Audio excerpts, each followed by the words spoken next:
the Migration Summit 2023, organized by MIT React, NAMO, Quran Foundation, is a month-long global convening designed to build bridges between diverse communities of displaced learners, universities, companies, social enterprises, policymakers, and employers and governments around key challenges and opportunities for refugee and migrant communities. This year, we're exploring the theme co-creating pathways for learning, livelihood, and dignity. I'm really excited to have you to invite Samuel Hall to this presentation. Jared, I'll pass it over to you. Thank you so much, Lorraine. Hello, and welcome everyone. Today, we're here to talk about localization of research in the context of migration and displacement, and why it is an ethical step forward. While localization of aid has been a widely accepted idea since the World Humanitarian Summit in 2016, the implementation of this concept has been a challenge in terms of research, evidence gathering, and also monitoring in evaluations. Despite increasing efforts and awareness, persistent inequalities between researchers and extractive methods still affect the research sector. To push for localization within migration research, we're organizing this panel on localization of research with refugees in the ethical way forward. We will focus our conversation today on two specific aspects. First, on East Africa, specifically on Kenya, where we have been working on methods to localize research, notably in refugee camps. And second, we will zoom in on refugee researchers in our conversation that are one of the actors of the local research ecosystem here. The panel, consisting of 4 researchers, will reflect on the relationships between refugee researchers and other institutions dominant in the world of action research, and how more ethical partnership could be formed to improve the quality of data that inform policies and programs to improve lives. This panel will be moderated by myself, Jared Uwar. I work as the Research Operations Manager at Samuel Hall. I set out as well as a quote-unquote local researcher in Kenya, and now I manage research operations across Africa and with researchers on other continents. Our panel hopes to engage with you in this conversation about building partnerships and networks that connect local researchers who work on some of the most important societal issues of our time. We thank you for joining us today, and we hope that this panel discussion will provide valuable insights into the importance of ethical research and the localization of research in the context of migration and displacement. Now, let me first take you through some ground rules for this event. This session is being recorded, as you've heard from Lorraine, so you can revisit the discussion later or share it with colleagues. We have set aside 20 minutes at the end of the session for questions. Please save your questions for then. To ensure that the Q&A runs smoothly, we ask that you submit your questions to the chat box. Our moderator will take as many questions as possible, time permitting, that is. We kindly request that you keep your camera and audio off until the interactive session to minimize any potential disruptions. This will also help to preserve bandwidth and ensure that everyone has a smooth viewing experience. Please remember that 3 of our speakers are connecting today from Kakuma refugee camp, so connectivity can be an issue that is also part of the daily lives of refugee researchers. We welcome you to share your thoughts, share your feedback and ideas on social media by tagging the speakers and Samuel Hall at Samuel_Hall_ and using the 2 hashtags, localizing research with refugees and hashtag Migration Summit. We encourage you to join the conversation and help us spread the word about the importance of localizing research in the migration sector. Thank you for your attention and cooperation. We hope you find the session informative and thought-provoking. This event, as you heard already, is organized as part of the Migration Summit, which is a global event that spans an entire month to address the challenge of co-creating pathways to learning, livelihood, and dignity, which is what we aim to do through this. Hall is organizing this event, as perhaps some of you already know. We are a social enterprise with offices in Nairobi, Kabul, and Tunis, and we conduct research and evaluations in the context of migration and displacement. Our work connects the voices of communities with change makers for more inclusive societies. Our team consists of over 50 permanent members representing 18 nationalities, including individuals from affected communities. Now, let's take a closer look at the agenda for today's session. First, Dr. Nassim Majidi from Salmon Hall, my colleague, will be talking about the meaning of localizing research while avoiding the tendency to fit researchers in uncomfortable boxes. Secondly, Samuel Binja will share his insights on the ethics of localizing refugee research and advocacy, including the challenges of being a refugee researcher and how to empower researchers like him to have a seat at the table. After that, Franco Ohisa will talk about the ethics of field research from a camp perspective, asking how research can be made less extractive and share examples from his experience in Kakuma. Last but not least, we'll hear from Jean-Paul, who will also discuss how his network, Relon, has approached the question of already mentioned, for Q&A for today. We hope you're as excited as we are to hear from our speakers and engage in a meaningful discussion about the localization of research with refugees. Kindly note that during the panel, several key terms will be used to frame the discussion around ethics and the collaborative research in the context of migration and displacement. You will see them defined here. Now, maybe perhaps ask you to pay a little bit of attention so that we take a moment to define some of these terms. The first of migration research. We are talking, when we talk about migration research, we mean any activity that involves data collection and knowledge creation with and by people in situations of displacement. Localization is the process of shifting decision-making power and resources from external actors to local actors to foster more sustainable and locally led responses to crisis and development challenges. Advocacy, which is a common word to most of us, is the act of supporting or promoting a particular cause or idea to bring about social or political change. Ethical research.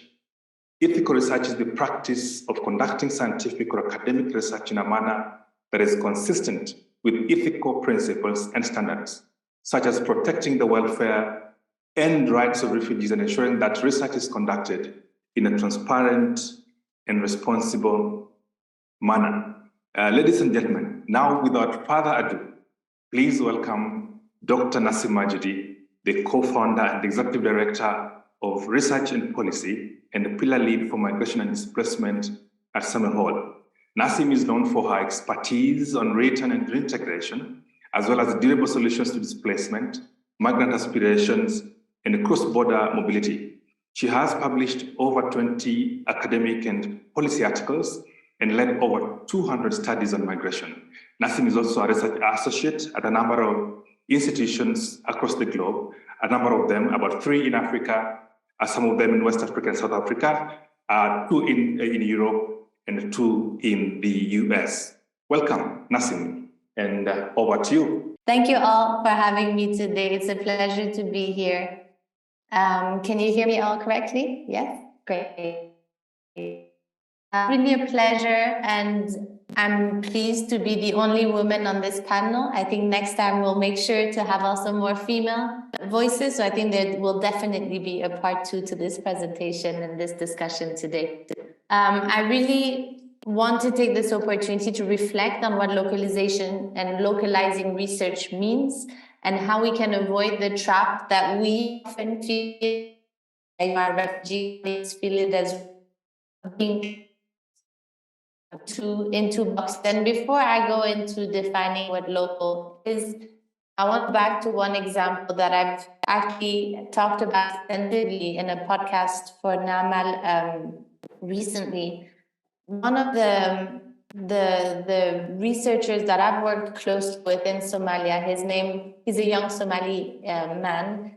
His name, let's say it's Ahmad, is someone I met in Kismayo in 2017 in a focus group discussion that I was having with refugee youth who had returned from Dadaab to Kismayo. So he was one of those young men who had grown up his entire life in a refugee camp and who, when the repatriation exercises started, went back to his original ancestral home in Kismayo.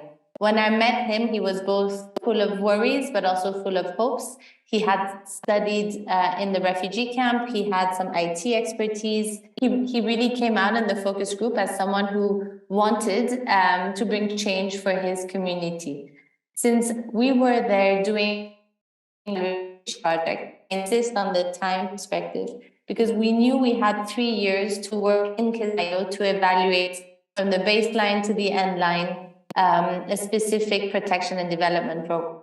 Because I knew I had 3 years ahead of us for this project, I realized, why don't we just work with Ahmad and not just get his views during a 2-hour conversation, but have him be part of the research and evaluation project. So we developed with him an auto-ethnographic approach where we told him, you may not be trained as a researcher, but you know your culture than we will ever know. So take a pen, take a paper, and start keeping a journal of all the issues you see on protection aspects, notably in your community. And so he kept a journal and he started narrating the stories coming out of his community over several months. And so he became an evaluator. He became part of our evaluation team. And so we've been trying through Samuel Hall to develop a bit more of these collaborations. And so this is what brings me to what defining local is. We really have to ask ourselves that question. Who are the local actors that we're talking about? Who are the local researchers? What does it mean to be a local researcher when studying mobility, moving communities and moving individuals? So being local for us has always been not just about language skills or whether our organization is registered in the countries that we study, which it is, but it's definitely not a matter of nationality. It's not a matter of legal status.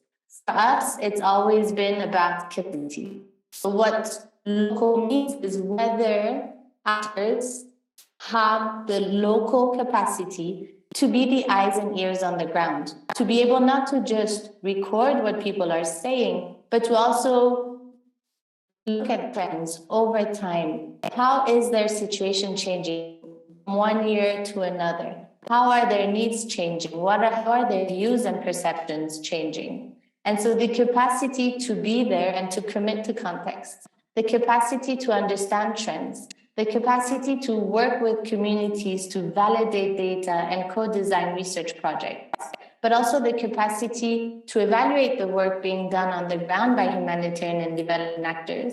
And finally, the capacity to tell stories, to advocate for those whose lives we're intending to impact for the better. So for me, the localizing conversation, localizing is really not just about the list of attributes you see on the left of your screen, but about the capacity to work together to do what's on the right of your screen. So we shouldn't also, once we say that, not expect that capacity to come from nowhere.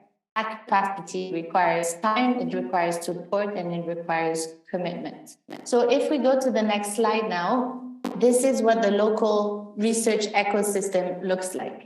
Localizing research is not just working with one local researcher or one refugee researcher. Localizing research is not one person's job. It is the responsibility of an entire ecosystem. It's the result of an entire ecosystem that has to work together in partnership to achieve the capacity that I just spoke about. So for example, if we take the example of where we're sitting, Jared and I, with Samuel and all of the colleagues on the panel, we're based here in Kenya. So the actors in this local ecosystem are listed on your screen. As you can see on this slide, humanitarian organizations are also increasingly involved in data collection and research. Some of them even have their own research arms. So for example, ACTED has a research outfit, which is called REACH, or DRC has the Mixed Migration Center. The humanitarian organizations also play a role in research, or they commission research.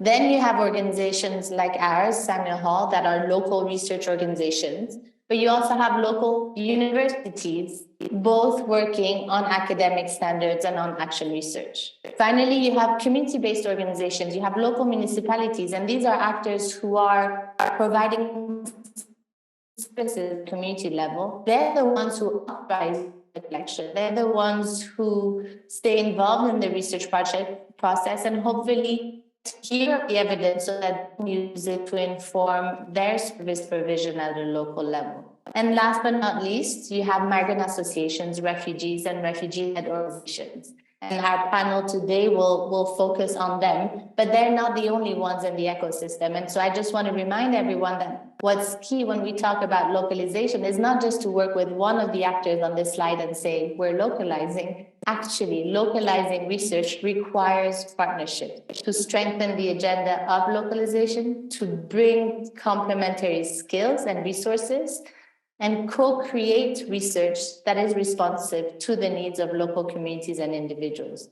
So again, none of us in this ecosystem can deliver on the promises of localizing research alone. We need to work together. So now going to the third point I wanted to make today is working locally does not mean just having an impact locally. All of us as local research organizations or local researchers want to have a bigger impact on the world as well. We want to have a global voice. And this is where I refer to not fitting local researchers only in local boxes. If I take the example of Jared, who's our moderator today, he started as a Kenyan researcher on Kenyan projects. He now supervises and hears the voices of migrants across the continent. He is even in some of our research in Afghanistan. Why is it important? The more we connect research, evidence on internally displaced people, on women's experiences of climate change across the world, chances are the more likely we will be to have an impact on global decisions that are made. So I have always been uncomfortable with the adjectives national researcher or local researcher. We always put these before the word researcher itself. And to me, it seems that we undermine what's key is the researcher. It doesn't matter what nationality, what status I have. What matters is that I work as a researcher. So I want to try to go beyond just localizing research and not just seeing it as a local phenomenon, but seeing the importance of linking the local with the global and helping researchers not just build their capacity at local level, contribute to local projects, raise their voices globally. And my co-panelists will speak about that a bit more in a second.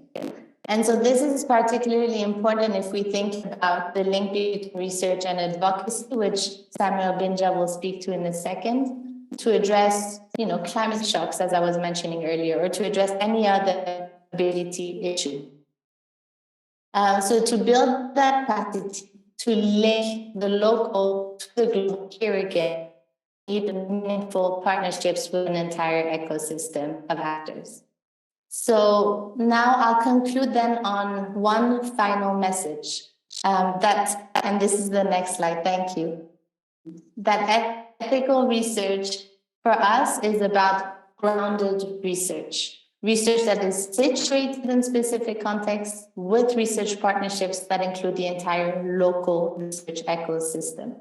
And that ethical research has three core components. And again, I emphasize these because as we think of future collaborations, we have to make room for these three elements. One is capacity, to ensure that the work done, the research done benefits communities, but also talking about capacity sharing. And I know Jean-Paul from RELON will speak about that. Two is the question of responsibility, to ensure that we represent the diversity of the voices, including, for example, of vulnerable groups in the research process. So in terms of who we work with locally, we have to work with people who can actually, and institutions, represent the voices and the diversity of voices, and include and work together to co-design programs, policies, and also to co-design research priorities. Many of us work on research and a research agenda that is set by donors. Hopefully, we can play a bigger role as local research actors in defining what that donor agenda on research should be. And lastly, grounding research. There are different methods we've been using, from participatory action research with refugees to designing ways to transfer some of the responsibilities more to, for example, refugee researchers. All of this takes time and requires funding, and my colleagues will speak about that as well. And so just because I have 1 minute left, I want to end on, I hear an echo, Jared. Yeah, I want to end on one piece of effort that we've put out there in the public domain. So it's the final slide for me. And this is at Samuel Hall, our manifesto for ethical and collaborative research. We published for 2023 and 2024 our research and outreach strategy, and it includes in there, it's further explained. So I will invite you to go to our website and have a look what our commitment is to ethical and collaborative research. We built this because of the challenges we felt being heard, and challenges we know other researchers feel in terms of not being heard, and we developed different spaces for partners, for validation and feedback. And so creating and safeguarding these different spaces is incredibly important. And so we invite you all to join us in ensuring that we expand we nurture these spaces to localize research, and that we address power imbalances as much as we can, again, through partnerships and collaboration. Thank you so much, and I look forward to the rest of the panel. Thank you so much, Nassim. Your presentation has highlighted the meaning of inclusive localization. In other words, bringing together all of the actors who are part of the local research ecosystem. Your collaborative and ethical approach to research that centers the perspectives and needs of local communities is the conversation that we will now continue with the next panelists.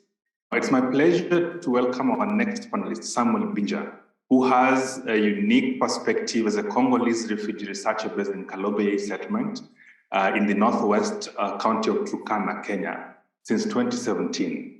Samuel is the founder and director of the Kalobeye Initiative for Better Life, a refugee-led organization that empowers refugees and host communities through education. Samuel's work is focused on localizing efforts and advocating for improved education opportunities for refugees, as well as empowering them to have a voice in decision-making processes. He's also involved in research as a research assistant at several organizations, including the Refugee-Led Research Hub and Oxford University, which gives him valuable insights into the challenges and opportunities of localizing refugee research and advocacy.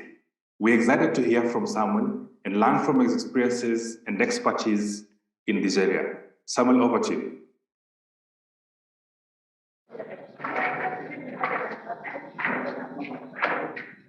Thank you so much, Jared, for this great opportunity.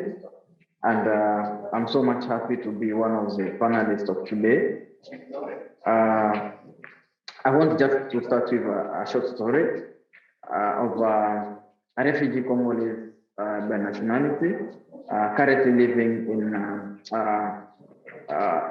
Kakuma refugee camp. This guy was came from a middle class family, whereby the family was from polygamy background, and the guy was the second child of the second wife. Then in 2016, the father passed away, and the stepbrothers created a lot of persecution to the guy, who found himself in 2017 in a refugee camp. And being in a refugee camp in 2017, realized that the majority of refugees do not have access to quality education, but as well as the voices of refugees are not heard due to lack of rights platforms whereby they can share their ideas.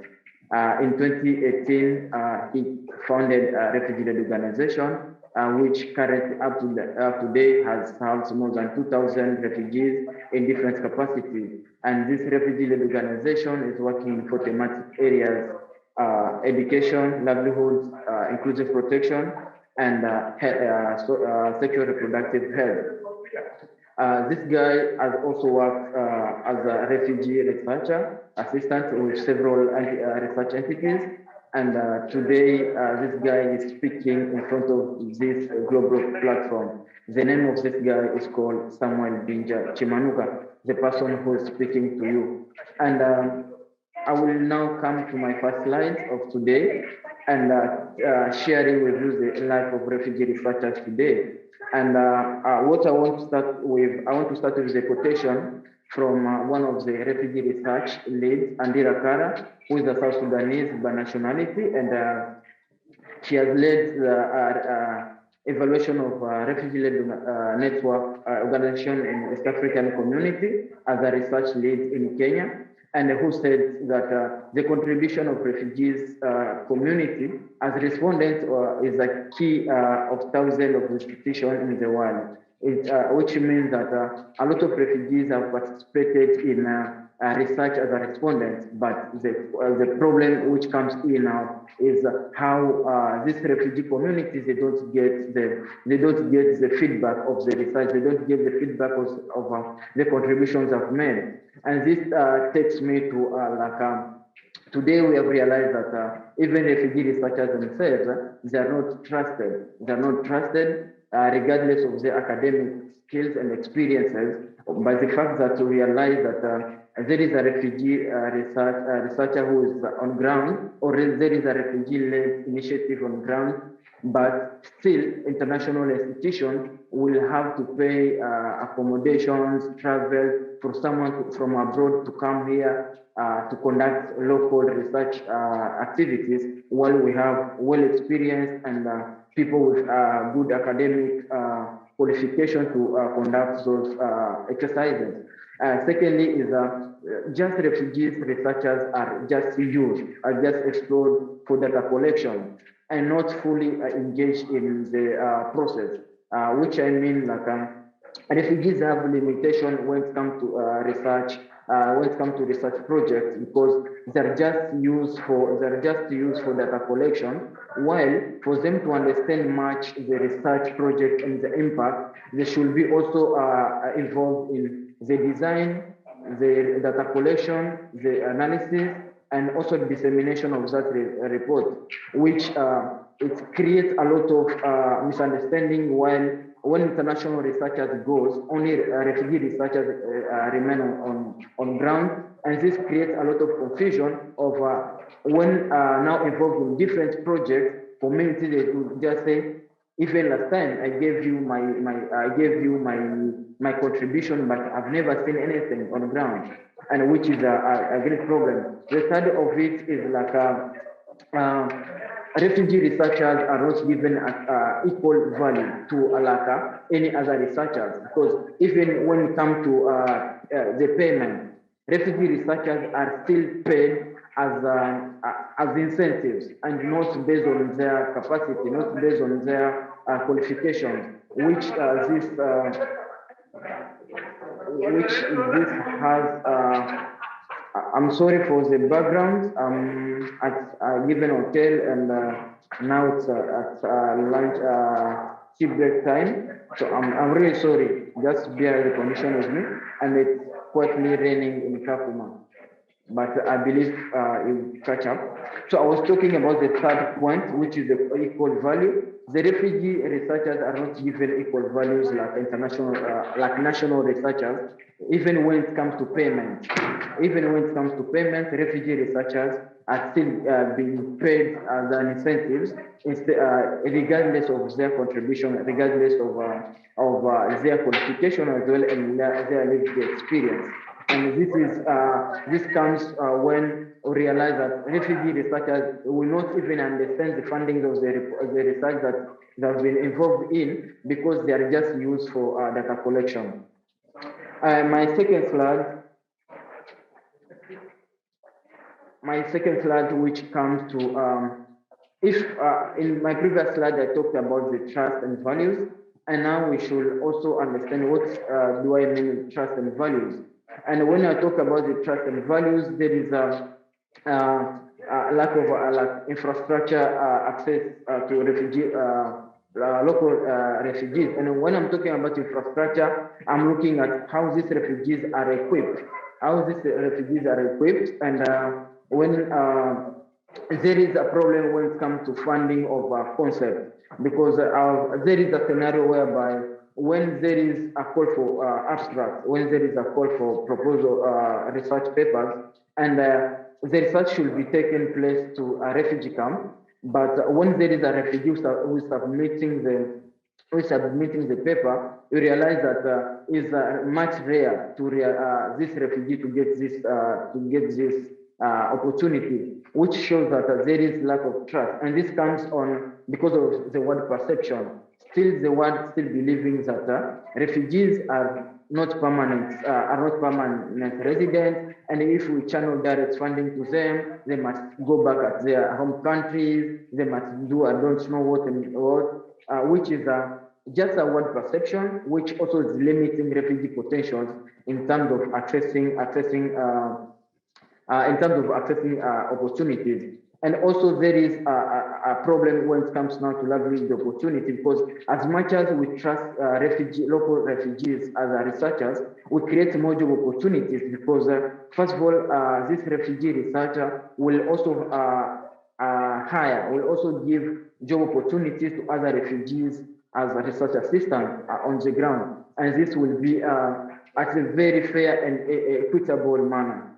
And this will also when we engage local refugees, there is a reduction of cost, because when we engage the national or international researchers, it's very costly, because everything you have to pay for them. But for refugee researchers, there is less of cost, because they're on ground and they don't require a lot of resources to conduct the research. And when it comes to values now, there is that perception that I just said. The world still have perception when it comes to refugee matters, and there is a problem when it comes to lived experience. Yes, I believe that we have researchers who have masters, PhDs, and who are more qualified. But we have also refugees who have 10 years, 15 years, 20 years lived experience in the context that they are serving. And this allows them to have a better understanding when it comes to context.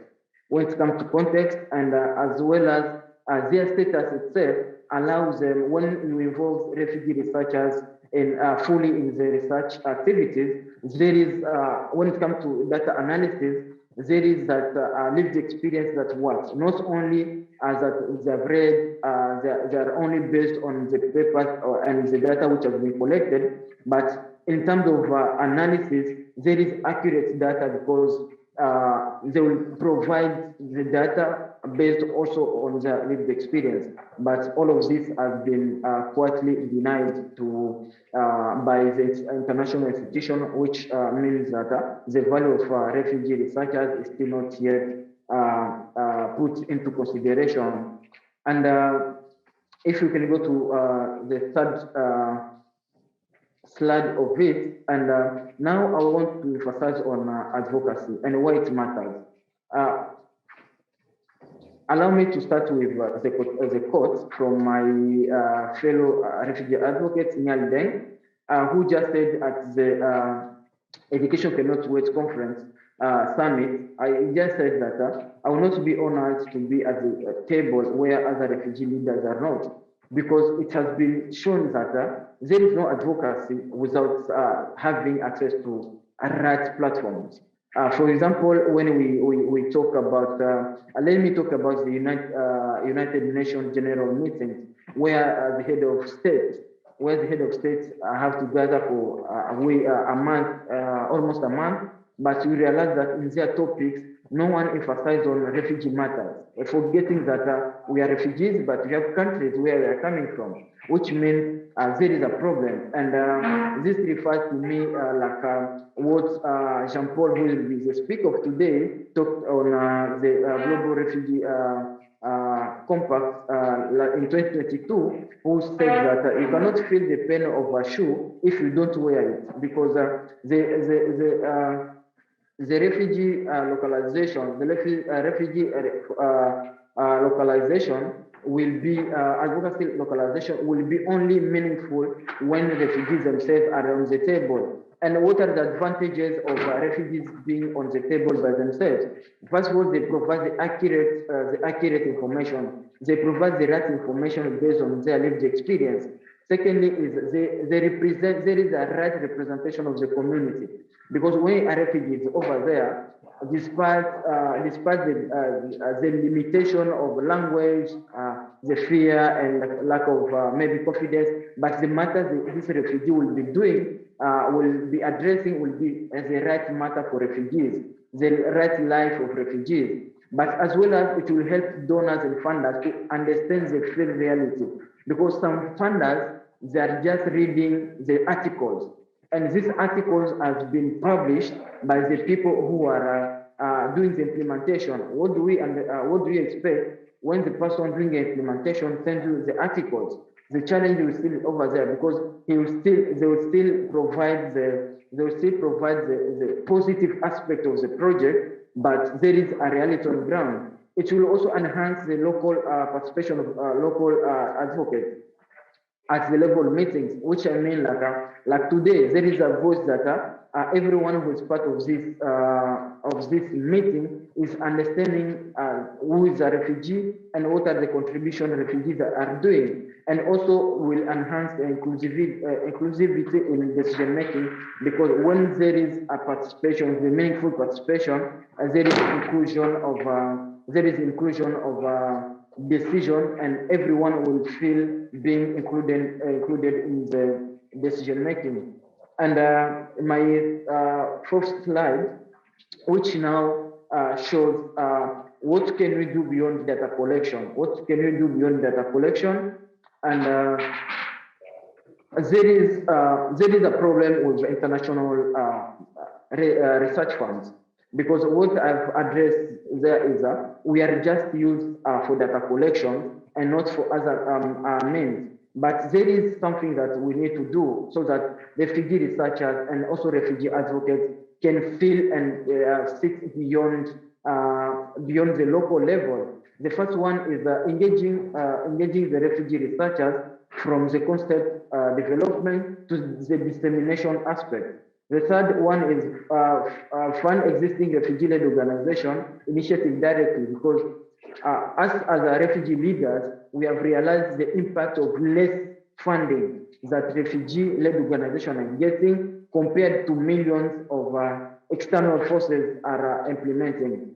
And also support refugee in terms of infrastructure. And when I'm talking about infrastructure, I'm focused on capacity building of refugees.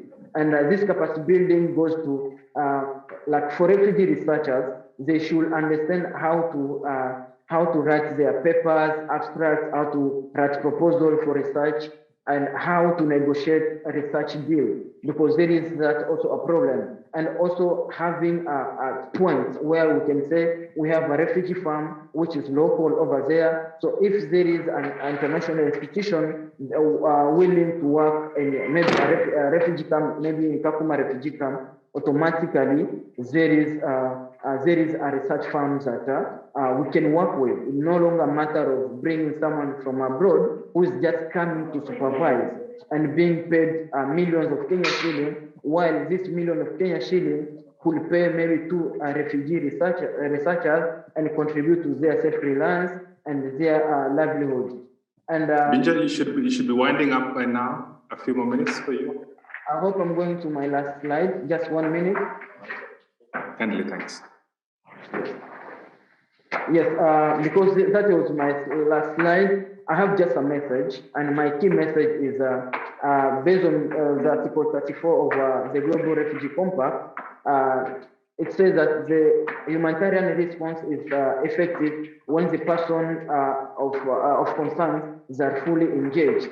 And my call is to all the funders, research institutions, and also people willing to support refugees and localization, that now it's the time to engage refugees, but not only to engage them to help the activity to be done, but engage them to ensure they are sustainable, ensure that we have built their capacity so that in the future they'll be able to lead their own solution with assurance of trust and values. Thank you so much. Back to you, Jared.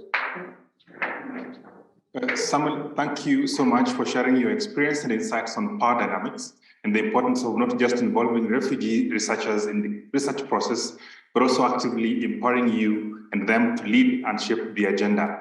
As you are speaking from the refugee camps, I'm turning to your colleague, Franco Ohisa, who I have had the pleasure of working with for many years in Kakuma and also in Kalobeye. Franco has been a refugee for almost 3 decades and is currently working as an ICT consultant at Innovation Lab School in Kakuma Refugee Camp. He's also one of the local researchers in Kakuma that we admire most working with, and has a very strong passion in terms of amplifying the voices of the voiceless through research and project implementation. Franco, this is your time. Can you hear Franco? Somebody? We can't hear you. Perhaps as we wait to sort technical issues, allow me to move. Maybe he has not unmuted. He has unmuted. He's actually speaking, but none of us can hear him. As we try to sort him out or help with his technical issues, I'd like to jump to the next speaker, Jean-Paul. And for this, Jean-Paul, I'd want you to just maybe keep it to time and maybe a brief discussion or other introduction about Jean-Paul. He'll be speaking about partnership. And first of all, just to speak about Relon Kenya, where he serves as a program coordinator. Jean-Paul is a passionate advocate for refugee-led organizations and their role in decision-making processes. He's also the vice chairperson for Africa Refugee-Led Network and the chairperson of Africana Board. Today, he will be insights on what ethical migration research partnerships with RLOs like. Over to you, Jean-Paul, and welcome to our panel. Thank you so much. Vivian and team. My name is Jean-Paul Kasika. As you heard, I'm the programs coordinator for Relon Kenya, and currently I'm the vice chairperson for the Africa Refugee-Led Network, which is an affiliate member of the Global Refugee-Led Network, the GRN. So I'm currently in Kakuma Refugee Camp, conducting some capacity building training to our member organizations in Kakuma, and it's heavily raining. As you can hear behind me, there's some background noise. I don't know what to do because we were in the same place with someone, because we were just away from people's rooms. So we are not hosted in the same hostel at Cairo. So thank you so much. As for Relon, what we stand for is to, first and foremost, to unite all the refugee-led organizations and including the community leaders to speak under one voice on issues to do with refugees. As my previous speaker and a colleague also spoke about the need and importance of having refugees in decision-making tables, which we call on meaningful participation in decision-making tables on matters to do with the refugees. Many a times we used to see some of the NGOs and other stakeholders speaking on behalf of the refugees, and yet refugees have the capacity and ability to stand and speak for themselves on matters that are affecting them in day-to-day activities or in day-to-day lives. So if I may give a background of Relon Kenya. Relon Kenya was formally initiated in the 2018, and thereafter in 2019, we had our first summit that was organized by colleagues from Uganda, the Relon Uganda, and also GRN in Ethiopia, Addis Ababa, where we gathered about 72 African refugee leaders from across the African continent. And they were coming from around 17 African countries. So we gathered in Ethiopia to discuss on or deliberating on matters to do with the refugees that are affecting us. Among them were education, protection, and so forth. So we decided to come up with our various country networks that would represent and speaks for our community. So in order to see how the community can also influence the donor space to getting direct funding, so that can also be in a position to supporting our community, because we believe community itself, or being a member of the community or a refugee, I do understand better my people than anyone does. And the reason why we keep on saying nothing for refugees without refugees. There should not be any discussion on matters to do with refugees without having presence of refugees. And when we talk of meaningful participation, it's not just for photo taking or ticking the box, but rather should be a meaningful participation where refugees will be given a chance to involve in all the discussions and meaningfully contribute on any discussions that are concerning our people. And therefore, we are looking to also having a seat in the decision-making tables, because you cannot decide on behalf of someone who is still alive with also brains and is also capable to contribute. It is also good that we consult them. And as my previous speaker also noted, it's very, very important that when it comes also to research, the things to do with the trust. That's why I'm coming to the localizing the research to the various networks, not only to us. So first and foremost, create that kind of awareness on the limits and the referrals when it comes to research, especially respondents demonstrate the needs or the request to information. Through localized research, we can have better feedback and understanding of research for the community, whereby if community are involved or the refugee researchers are involved from the beginning, and as I said earlier, they understand the sector better than anyone, and for having been trusted by the community than anybody else, it will become much more easier for them to maneuver around and for the community to relay that information to them. So we also need the research partners on the ground to lead urgent response with the appropriate cultural understanding and also authentic findings based on the lived experience.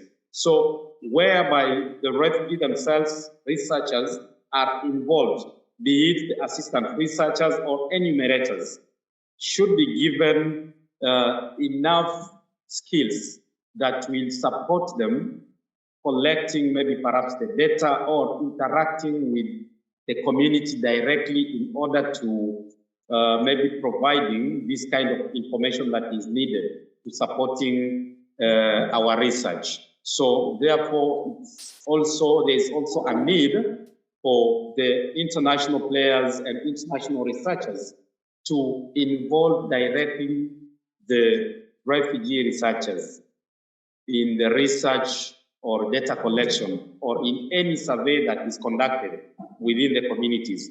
Because as you can hear my previous speaker, he also alluded on something very, very crucial, that the trust that is between the community members and the researchers or leaders coming from the refugees themselves. We are in a better place to getting the right information at the right time, because we are living in the community and we are having all the if we are supported with all the necessary resources and equipment, we'll be able to deliver on time. So, yeah, so, yes, the RLO needs to support.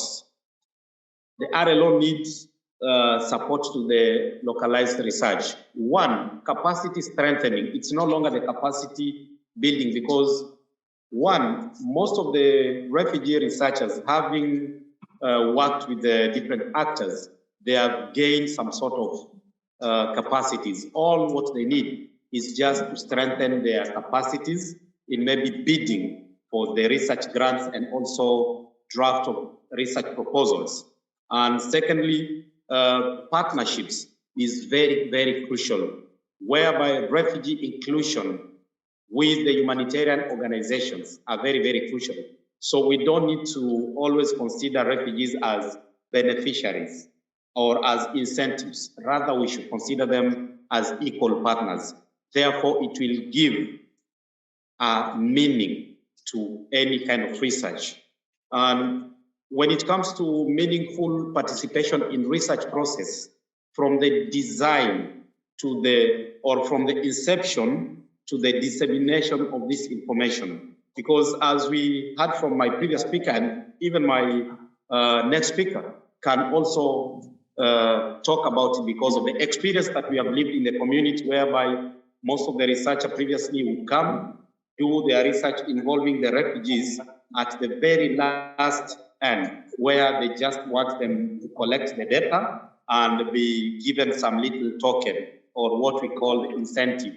If the refugee researchers or assistant researchers can be trusted and given enough resources, the way I've seen my colleague Franco is coming next after me, he has been trusted by Samuel Hall and given the funding to conduct a research and supporting his fellow refugees, which he also did a very great job. And I think they can even give a testimony. So that is the same way that we encourage other international researchers and actors or international or humanitarian organizations who are in the field of research to trust and give direct funding to refugees in order to implement for them any project on research. When it comes also to the desk reviews, we've seen most of the... Jean-Paul, you have 30 seconds, sorry. You just Sure. summarize, please. Yes. They also need to be involved directly as possible to provision of funding to RLOs, because we have RLOs who are also conducting research.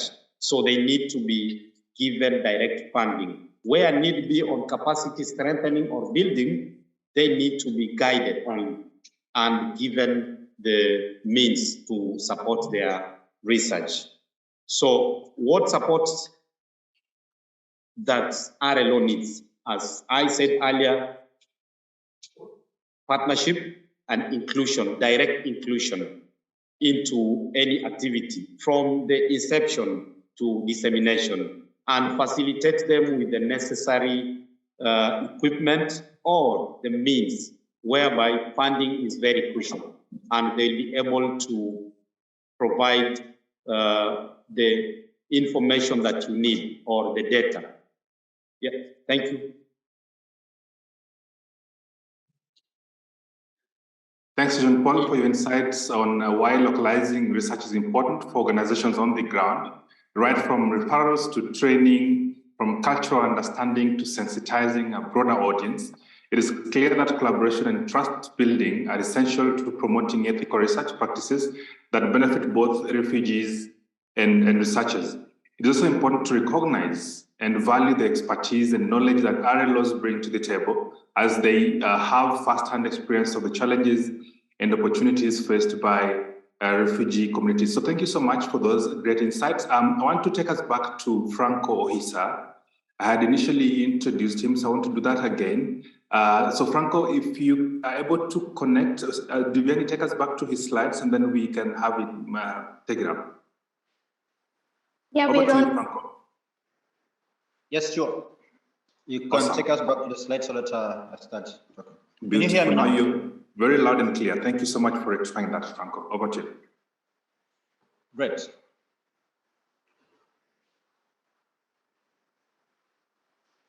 As Jared said, I'm by the name Franco Bialohisa. I'm an ICT consultant at Innovation Lab School in Kakuma Refugee Camp.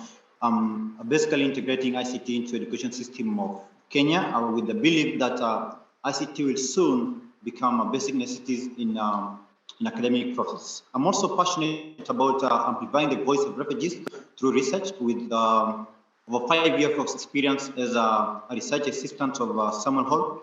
I've honed my skills in providing support and assistance in various research tasks, such as data collection, also analysis, at the same time, interpretation. Being mentored in the research field has further strengthened my expertise in this area, allowing me to effectively contribute to the research projects and makes a difference in the refugee community. Without wasting time, because I have less time to talk about, I'm going to discuss with you some of the few questions, 3 questions to just discuss with you and share with you upon my experience working in both Kakuma and Kalbei refugee camp. The first question I'd like us to discuss is, how can we research in a refugee camp? How can we research in a refugee camp be less extractive?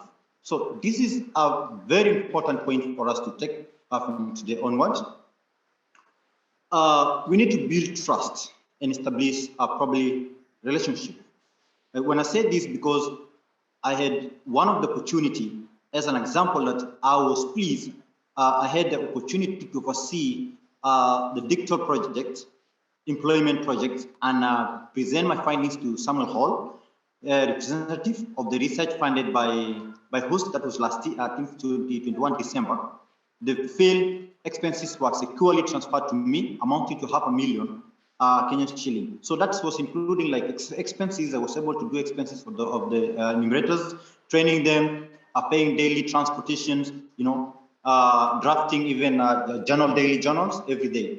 So almost the whole task I was handling, and also managing, debriefing the meeting every morning. So it was an opportunity and a trust for me to have that opportunity.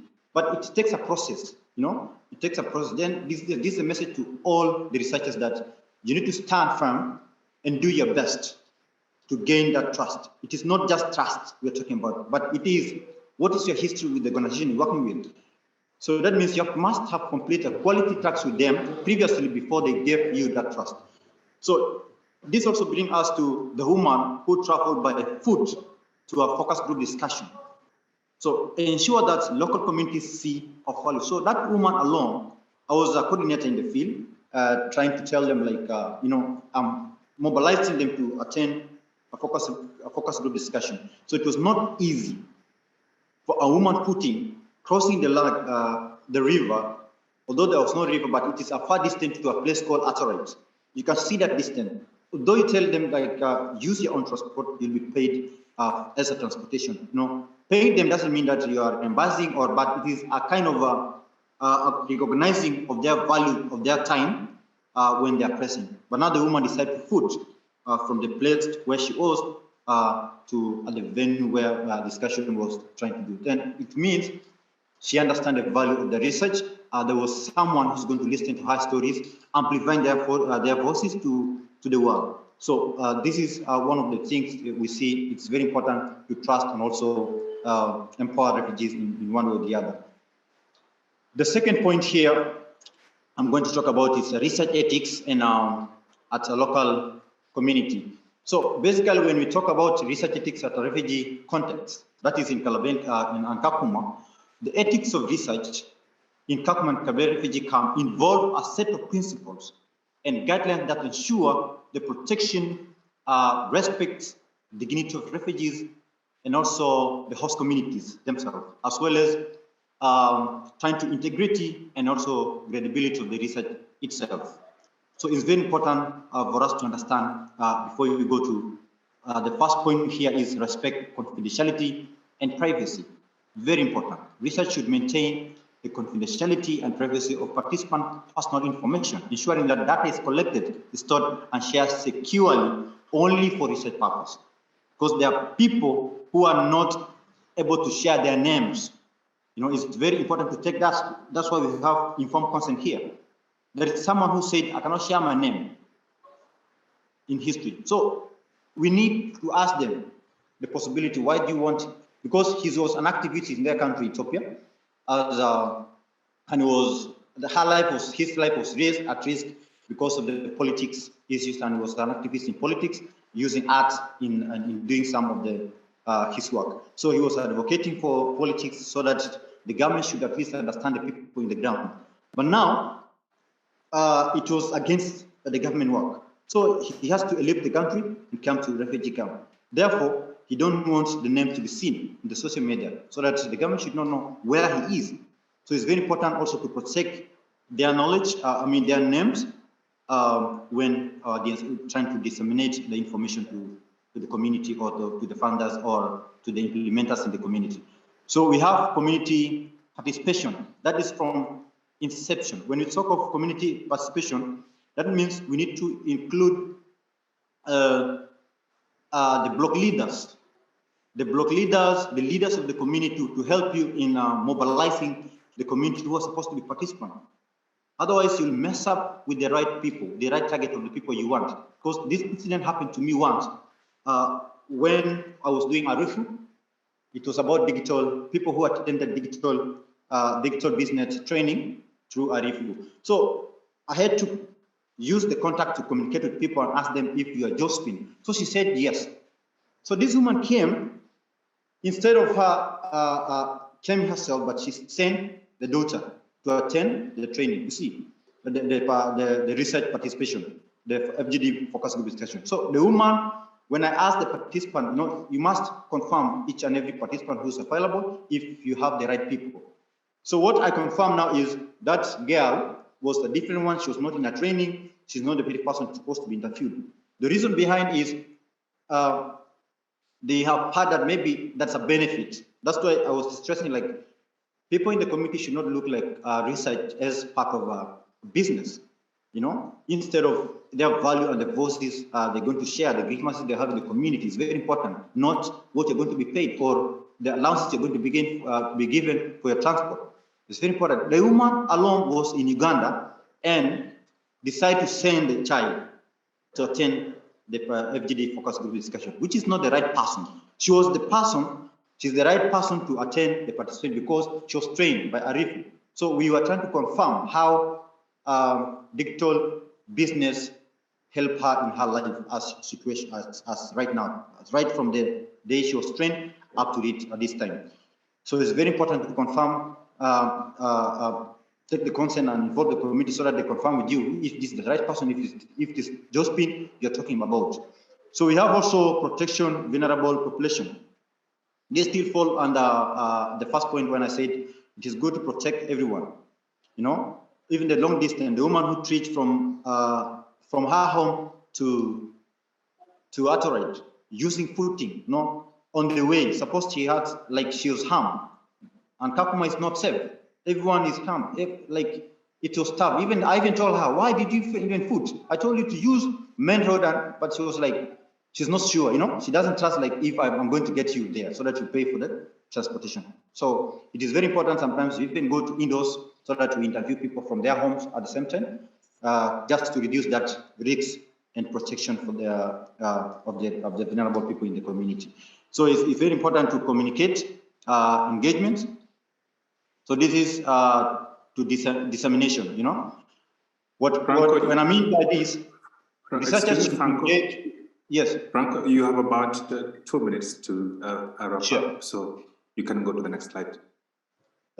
We are addressing challenges facing refugee enumerators in data collection. So we have perception issues, participant issues, participant into the community value on the interview, not his impact. As what I said, the woman who's tried to come from Uganda, so she sent her child, they're taking it like it's a business kind of thing so that you're going to get money, but instead of hearing their voices. The same thing, trust issues. Some refugees may be worried of providing information to enumerators. It's very, those issues are there. The girl who did not even want to share from the FGDs, we have stories on displacement. From why you displaced from the community, from your country to Kakuma? How did you even move? So there was that FGD I'm conducting about 5 women. So the third girl who was not able to share her story because it's like the research was trying to remind her on what happened in the country. So she started crying in front of me. And we were two conducting. She cried, then she was like, what happened?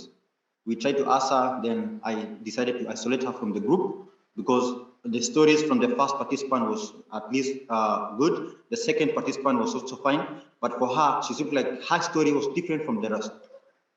Finding out later, her parents were diseased. Everyone was not, so she's like alone at home. So it was very tough, so very sensitive story for her. So we decided to isolate her so that we listened to her one-on-one. So language barriers. Kakuma is a diverse community.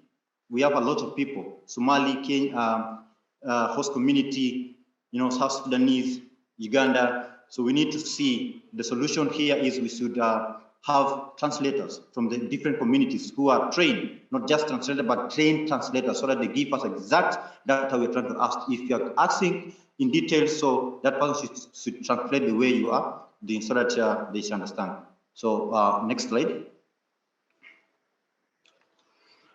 How can we ensure research less extractive approach to refugees? This is very important because build trust, just like what I said before. It is good to build trust with the people within the community to eliminate some risk.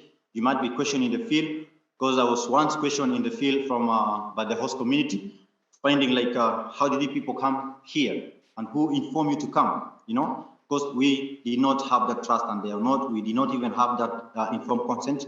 We did not even inform them before we reached to the field. So it's very important for us to build a relationship with the local communities and also the chief. So it's very tough. Invest capacity building. This is through mentorship. I'm happy Paul is here doing RLO. So we need some more such activities so that refugees are able to build their mind or also advance in their research interest. Use participatory research methods. It's very important also to have this in the community, because for the community to check on what is being shared by them, so we need to understand that if it is the right information, by calling them and disseminate the information with them and share with them what you have got, if it is the right thing you have collected from the field. Ensure financial engagement and consideration. This doesn't mean that you're paying obstacles. So you need to pay a refugee fare, as my previous speaker said. So it's very important to consider as researchers, at least fair payment should be recognized in the field according to the tax and according to the knowledge someone has, as well as sharing findings with the community. So we need to share findings with the community. It's very important as well. As I told before, the community might question you like, if you come to them and tell them this is what you find, and yet that's not the need they have. Just like what happened in a host community I went through in Calabar town. So it's very tough to tell them like we come purposely to research on how you guys integrate with the refugee camp, with the refugee and the host. So it was tough. Now they will say we are relating, we are communicating very well. That's no problem. We have the same research, but that's not no implementation we had. So it's very important that we need to share. If it is relevant to them, then we are good to go. Very important and crucial. Thank you so much, Franco. In the interest of time, I believe you already summarized your thoughts. And again, one more time, thank you for sharing your insights on the ethics of field research, specifically in refugee camps. Avoiding extractive research requires ongoing dialogue, feedback and reflection, and a willingness to adapt and learn from our mistakes, and calls for even stronger partnerships with the local organizations. So I agree with you in totality. And thank you to all our panelists for sharing the valuable insights on the ethics of refugee research and advocacy. Now, let's move on to our panel discussion, where we will delve deeper into addressing shortcomings of ethical localized research and have a conversation on how we can promote ethical and collaborative research in the context of forced migration. We will be taking questions from the audience as well. So please feel free to submit your questions in the chat. But first, let's take a short break to stretch, to refresh our minds. We'll be back in about 3 minutes. I had initially said we do 5 minutes, but let's take just 3 minutes. And then once we get back, we will, hand it over back to the panelists to answer some questions, and then that will be it for the day. Thank you so much, Lorraine, for that. I want to believe that we've perhaps had the chance to maybe grab some glass of water as we start this last phase. So as I had said initially, we have 4 questions on our slides, and I'd like each of the panelists to pick one and comment on them. Yes, thank you. Finally, we have it. So the first question will be taken by Nassim Majidi. The second question, Binja, be ready for it. And then Franco will take the third, and Jean-Paul in that order. So the first question, here we have it. Nassim, how can we improve the language and how we refer to researchers, local researchers, refugee researchers with lived experience, all this connotation that comes with identification when it comes to research? Thank you, Jared, and thank you all for still being with us.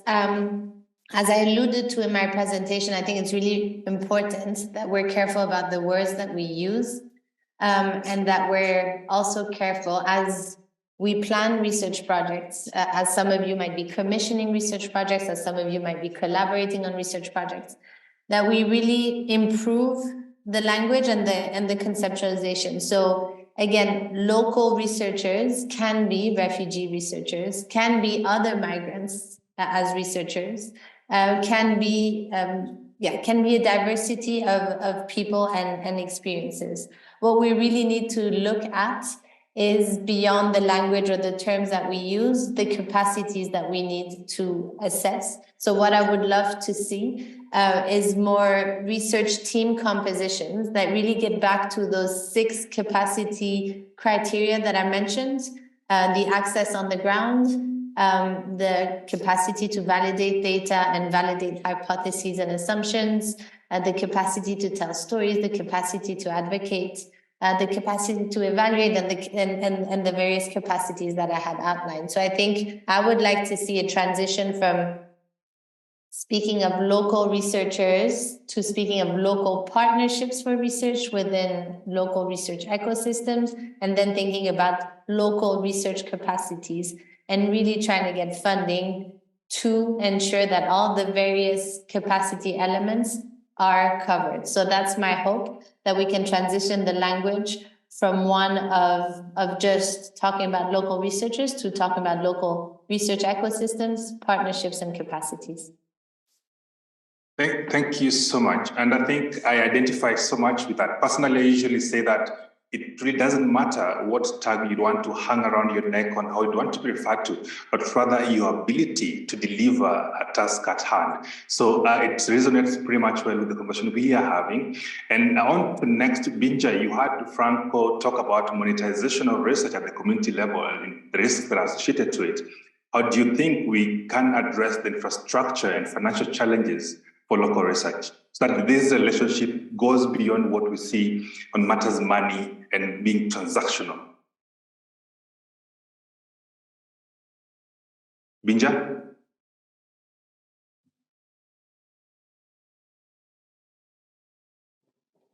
Yes, thank you so much, Jared. I believe. Is Binja still with us? Yes. Okay. As he sorts that out, we can move to Franco. What accountability? Oh, you can speak? Okay, cool. All right, go ahead, Binja. Sorry, I couldn't hear you for some reason. Thank you so much.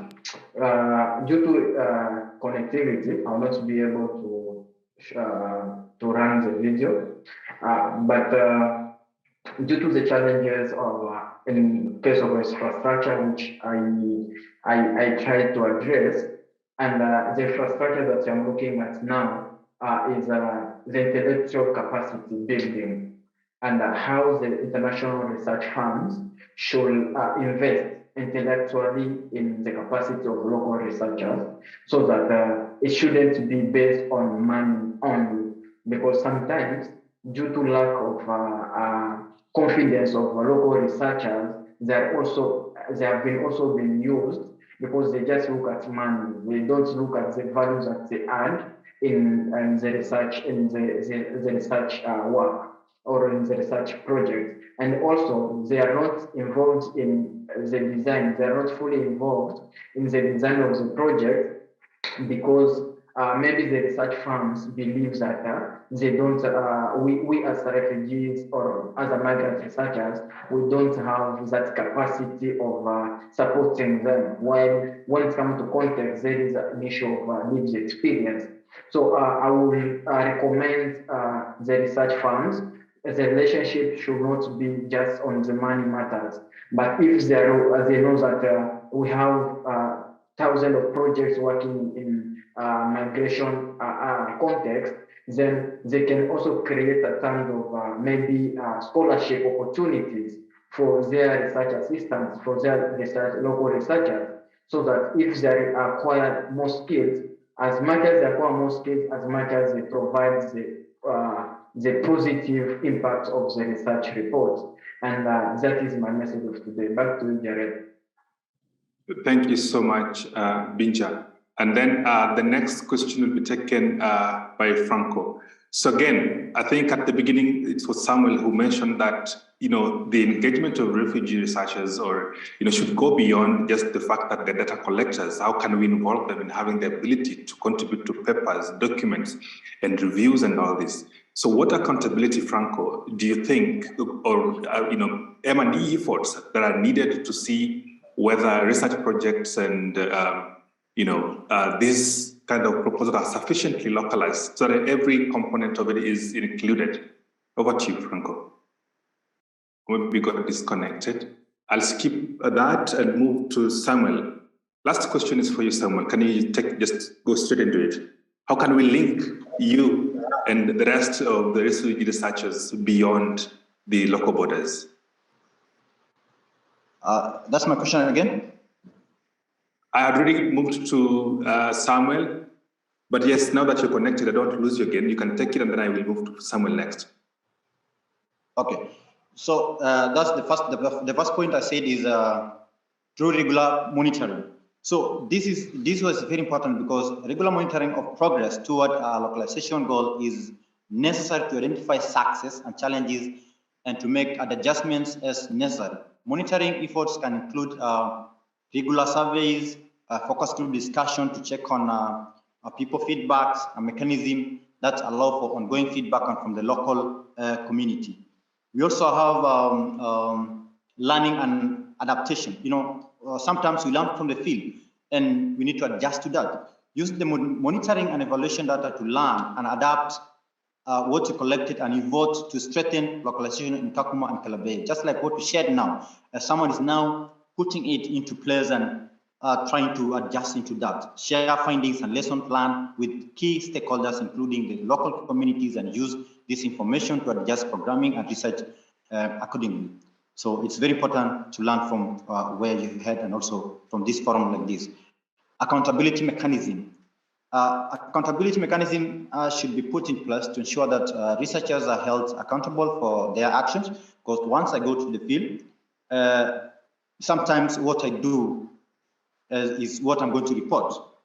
So reporting requirements and ethical review boards and community lead oversight committees are very important. So once you are in the field, it's very important when you come back, you need to check on them, have the brief with the community, with the researchers, so that you understand their action in the field, what happens, and it's very, very good for our accountability, and also that we adjust to localization of the community. I think these are a few points I would like to share.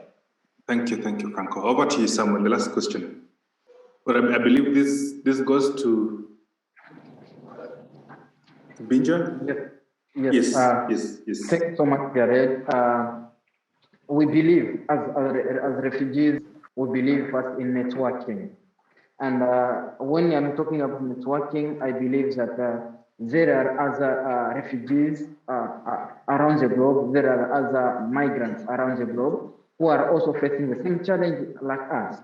And as a refugee leaders, researchers, what we would prefer to address, this question, first of all, is to have a global network of refugee researchers, so that we can be able to share, experiences and also say successes, because our context maybe is totally different to the Jordan context. Our context is totally different to American context, you know. Our context in Kenya is totally different to a Tanzanian context. And when we have that network of refugee researchers, this will enable us, first of all, maybe to have writing the concept as maybe a network or as a consortium. And this maybe also can also have an impact to our capacities.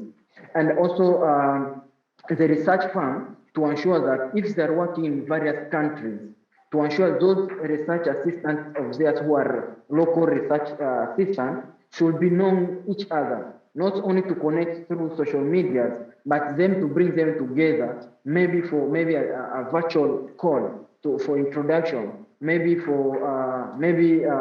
during the dissemination, the launch of the report, to bring them together. But what I've seen of the researchers, when they have the launch of the project, they call the biggest universities to come and participate, forgetting about people supported that project to go through. So what I will prefer is for both refugee-led organizations and both researchers, we need a stronger network, such as what Loren Kenya is doing. We need the such in a research field, so that we can be able to share and also be able to support each other. And this can be done through the possibilities of funders and also other research firms. Back to you, Jared. Thank you so much, Samuel. And what a nice way to connect this, to the questions that we are getting from the participants. And again, I think the best person that would connect that conversation or continue the conversation of how refugee-led organizations can give an input into this is none other than Jean-Paul. Jean-Paul, where you sit as the vice chairperson for Africa Refugee-Led Network, Hannah has a question for you. And she's asking, to what extent is there the possibility of demonstrating this evidence to the globe for the role of, one, refugee-led research, and two, in terms of culture in improving or inspiring a culture of individual and collective caring through culture and thinking? And then after that, maybe one of you could also speak about what are some of the needs you believe are current research needs for the refugee community, and to what extent do you think art can be used to tell stories as the refugee voice? Jean-Paul, if you had me, you can start, and then either Franco or Samuel can also delve into that. Yeah, thanks, Jared. Thanks a lot. And maybe I'll start with the last question, one, on the needs. The only thing that we as refugee-led organizations and refugee researchers at large, it's easy funding. They need funding, nothing else, to be trusted with funding, because they are accountable like any other individual or any other organizations. So what needs to change? It's the narrative that has been there, thinking that refugees are not able to manage funding.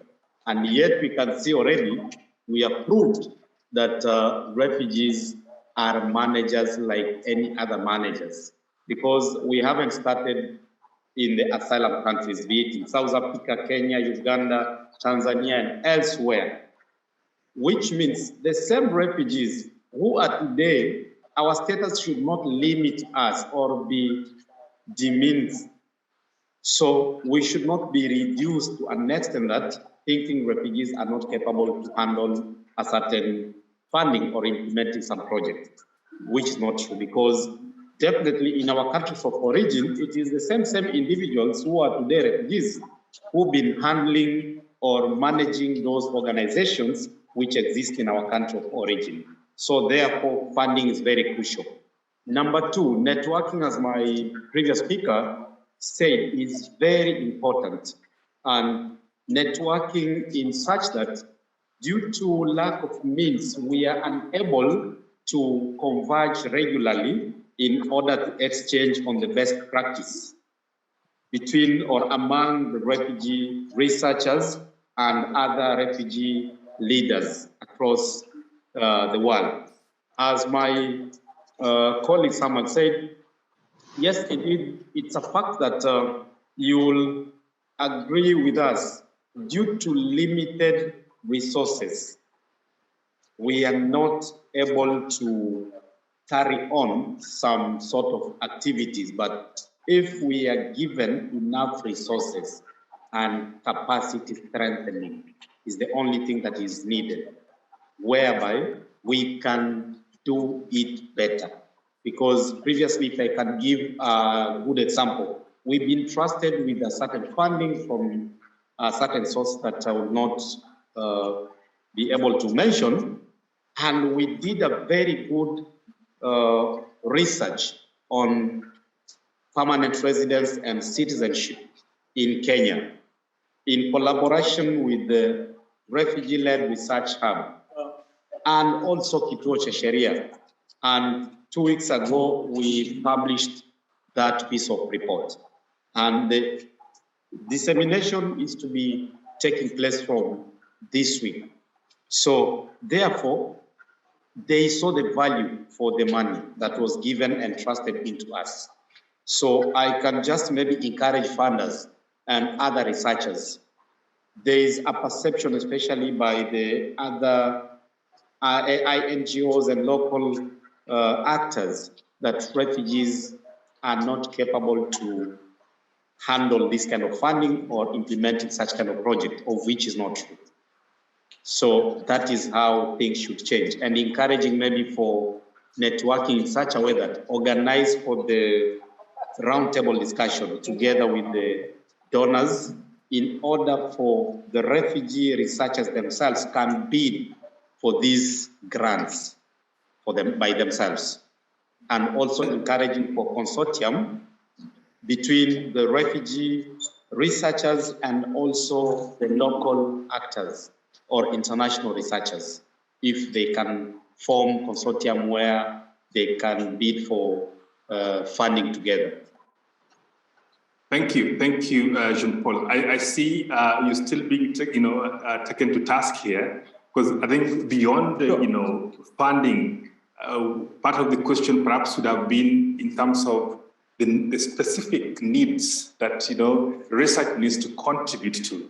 And I think that is largely what Hannah had meant. And Nelly Happiness is also at it again. She's asking, when you're talking about resources, what kind of research resources do you think is important to help researchers reach their need? Of course, beyond the general amorphous term of we need funding, we need resources and stuff. Can you maybe take a minute on that? And then I'll ask Samuel to say something about art. How do you see art as a tool that can be used to voice up the refugee concerns? Jean-Paul, quickly on that, swiftly. Yeah, maybe if I may respond to that, the kind of resources that we need. One, I think my two previous speakers spoke about it. We need, because all of us, we are not at the same level. So even same applies to both international organizations and local actors. They are not all at the same level. That one we must agree. So even within the refugee researchers, they are not all at the same level. We have qualified refugee researchers and refugee-led organizations which are capable to do research on their own without support. In terms of technical support, all they need is just funding, and they'll be able to identify the needs in the community and how they can maybe perhaps conduct this kind of research and present some good document. So all they need is funding. Okay. That is what I meant by resources. And well, especially loud and clear. You have enough capacity, you strengthen their capacity. Sorry, allow to cut you short. To cut you short in the interest of time. Samuel, take exactly a minute and tell us how you think art can be used to voice up in the refugee voices. Jared, thank you so much for this question. I'm much happy first that my mentor, my personal mentor, Anna, is the one asking this question. So it's my privilege to answer. Art, since we're kids in literature, we have seen that art has played a key role in any kind of civilization. And when it comes to addressing refugee matters, art can play a key role. And how do we do this? Refugee artists are not given right platforms whereby they can be able to address their messages, and they are not given that enough resources, which Jean-Paul just said, capacity building in terms of, maybe let me talk about musicians, designers, we have photographers, we have storytellers, who are, their talent is just ending at the camp level and are not given access to international platforms whereby they can be able to show their talent by also educating the community. So what comes over there is if artists, last week we had a session of art in Kakuma, which also addressed the Migration Summit in Kakuma, and I was one of the panelists, and we realized the power of art. So if only refugees, artists, because we have thousands of artists, both children and elderly people, if they can be given the right platforms, whereby if there is a farm, there is an organization that wants refugees to come and use their art by sharing their experiences, they're there, but they're not given that platform. So I do a call to international actors to look at the local potential hidden in the refugee camps and give them potential to enhance, to unleash their potentials in front of the global audience, so that they can be able to narrate their stories. Thank you so much, Samuel. And don't look no further, because already at Samuel Hall and under the Migration Summit for this year, we are organizing an open mic of poetry, music, and storytelling by refugees this Friday. And this would sort of just to provide a platform for talented artists who have the lived experiences of migration to come over, showcase their skills and tell their stories. So be sure to join us this Friday. Again, as we close this up, we only have 9 minutes to go, but I have a very interesting question from Anna to close this. And unfortunately, Lorraine might maybe not have time to answer or get to your question, but of course we will continue this conversation after this event. Now, I would like Nassim to take this last question from Anna. She says research needs to be taken beyond research reports and journal papers. How can research be disseminated to different audiences? Resources are therefore necessary to go beyond reports and journal papers. She's here with me, that's why I'm looking to my left, and just to invite her to speak to this. Over to you, Nassim. Thanks, Jared. Thank you so much. And I think this relates to what Jean-Paul was just saying about refugees need to be given a platform. At Samuel Hall, we realized that we've done now over a decade of hundreds of reports. And now it's our decade for distilling that information, communicating on that information. So if you look at our research website, we have our research pillars and publications on the one side, and now we have, we've defined our approach to research communications. And what does it mean to make our research accessible? And what does it mean to ensure that our research can be used? So that's why we're putting a lot of emphasis on, to answer your question, on partnerships, on outreach, on storytelling. We're very much more present on social media, sharing just individual stories so that the rest of the world can connect to the field that we study, so that they can humanize the experience. So I agree with you, that has to go beyond research report and journal papers, which we do, but that we need, and this is why our logo is about connecting the different actors to create more inclusive societies, to connect to the different audiences. So that's why we're here and we're organizing. You'll see us organizing more and more conversations, dialogues, exchanges for that specific purpose. And you'll see us communicating a lot more on our research, not because we want our name to be out there. It's because we want the information and the conversations to be out there. And it will be about key topics such as localization. One thing I can commit to is ensuring that we identify what some of the tensions are in our sector and that we bring those conversations forward. Again, localizing research is extremely important. We're not at the end of this conversation, but research communications, at least, is our response to the dissemination question that you have. And so we need to really invest as much in the research production as in the research communications. I'll just give you one example. Last week, I was at a closing event of an academic conference in Paris, funded by the EU. And they realized at the end that they hadn't communicated enough about their research. So we need to put communications into our research thinking from the start. Right now, a lot of our project funding doesn't include any funding for communication. So we take that out from our own resources. But donors will have to understand that they should also not just invest in refugee researchers and local researchers, but also in the communications capacities of these research actors. Thank you. Thank you. Thank you so much, Nassim, for, again, that very elaborate response. Ladies and gentlemen, that makes it or wraps it up for us. We'd like to extend our heartfelt thanks to everyone who participated in today's panel discussion. We hope that today's discussion has been informative and thought-provoking, and that it has provided a platform for meaningful dialogue on an important issue. We look forward to continuing this conversation and working together towards more ethical and localized research partnerships. I'd also like to use this opportunity to invite all of you to our Friday open mic event, which you can join both in person and online. We'll be hosting it at the Samuel Hall office in Nairobi. Check our socials for details. Thank you again and enjoy the rest of your day wherever you are. And I hand this over to Loren. Thank you. Jared here. Thank you for a really interesting session. I wish we had longer. My bad for being late setting up. So thank you all to the audience for listening. It was a really, really interesting session, and I love the links to all the refugee communities. So Nassim, thank you so much, and the rest of the Samuel Hall team. And a little bit of interesting trivia. I'll be in Nairobi next month, so I'd love to meet you all in person. I will be in touch with you guys to see you in Nairobi.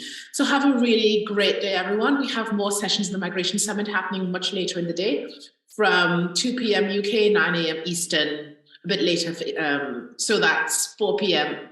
Nairobi time. Thank you all, and see you soon.